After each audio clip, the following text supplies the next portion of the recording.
sister and my mom, and that's not going to change. So I don't really know how to move forward or if I even need to. Has anyone experienced anything like this before? Update 1. All the same. Choosing a mattress can be a nightmare. But our dream team will help you find the way.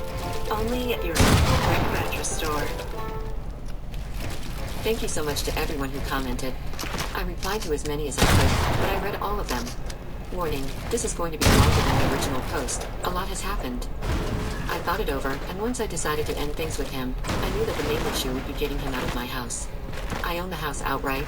My grandma passed away 5 years ago and left her house to my mom, who sold it and split the money between me and my sister. I then bought my house with that money about a year after she passed.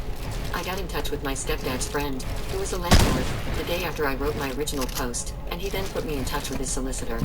He didn't have time to see me in person that day, but we did have a phone call where he gave me my options. In the UK, we have something called a Section 8 notice. This is a 14-day eviction notice, and the solicitor said this would be the quickest way to get him out.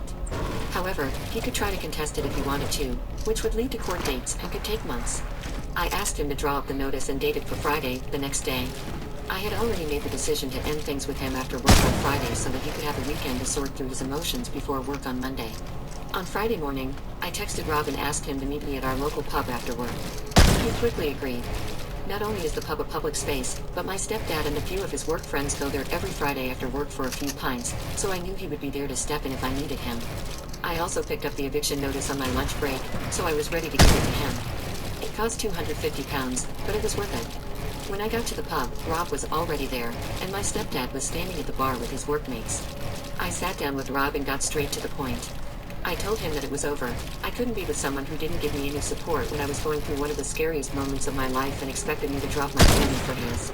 It didn't matter what excuses he could come up with. I wasn't interested. I had made up my mind, and we were done. He stared at me in shock for what felt like an hour, but was probably only